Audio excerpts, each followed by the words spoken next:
Сооронбай Жээнбеков резиденцияда сөз сүйлөдү.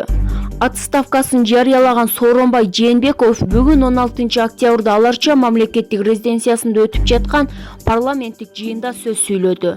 Мен үчүн өлкөбүздүн бүтүндүгү, элибиздин биримдиги, коомубуздун ынтымагы бардык кызмат ордунан бийик деп белгиледи ал. Урматтуу мекендештерим, урматтуу депутаттар, президенттик кызматка шайланганыма кече 3 жыл болду. Кудайдын буйругу экен. Элдин колдоосуна таянып, мамлекеттик бийликтин бардык бутактары менен биргеликте ички жана тышкы саясатта бир топ иштерди аткардык. 2017 жылы президентке аттангандан берки негизги убадаларымды аткаруу ушул 3 жылдык эмгегимдин өзөгүн түздү. Президенттик мөөнөтүмдүн алгачкы жылын тышкы саясатты жолго коюуга жумшадым. Бул көзгө көрүнбөгөн, бирок көп убакытты жана күч аракетти талап кылган түшүктүү иш болду. Тышкы саясатты улуттук кызыкчылыктарыбызга толук жооп бергидей жүргүздүк. Мамилебиз солгундап калган мамлекеттер менен өнөктөштүгүбүздү бекемдедик. Өлкөнү санариптештирүү, калкты таза суу менен камсыздоо, жаңы жерлерди өздөштүрүү, калкты турак жай менен камсыз кылуу бул менин президенттик ишимдин негизги багыттары болду.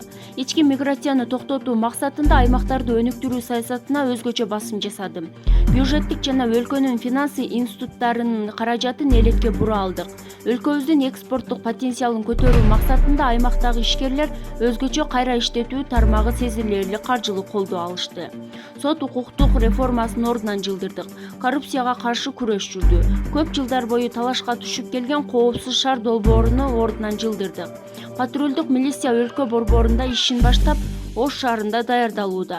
Мына ушул жана башка иштердин баары эң биринчи кезекте ар бир жарандын жашоосун жакшыртуу максатында жасалды. Урматтуу мекендештерим, өлкөбүздүн тарыхы 6 октябрга чейин жана андан кийинки учуру деп өлчөнүп калды. Бул факт. Бул бурулуш бизге эмне алып келет?